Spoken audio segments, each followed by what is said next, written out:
Всем привет! Как и обещал, снимаю продолжение видео. На первом видео я заливал присадку ликвиноли, которая продлевает жизнь мотору, убирает цокот гидриков. В общем, залил я эту присадку. Поменяли масло мы на более дорогое. Цокот прекратился. Проехали мы 1000 километров где-то примерно. Цокот прекратился, можете сами послушать. Сейчас, конечно, темно, ничего не видно. Вот, цокот действительно прекратился.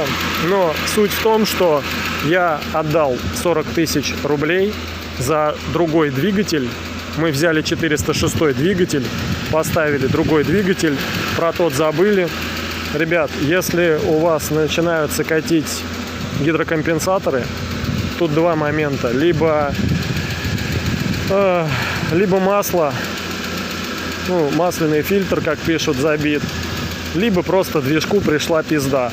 Вот в нашем случае движку пришла пизда. Он потерял компрессию. Компрессия как бы нормально там давила, но давление масла, что на датчике, что при замере на стенде, было до килограмма. В общем, приняли решение взять другой мотор и не ебаться с тем. Взяли подменный мотор, сейчас поездим на этом, подзаработаем денег, возможно, и отремонтируем тот мотор. И будет у нас как бы в запасе мотор. Поэтому не ведитесь на эти присадки, не ведитесь на то, что предлагают вам производители. Все это маркетинг, все это брехня.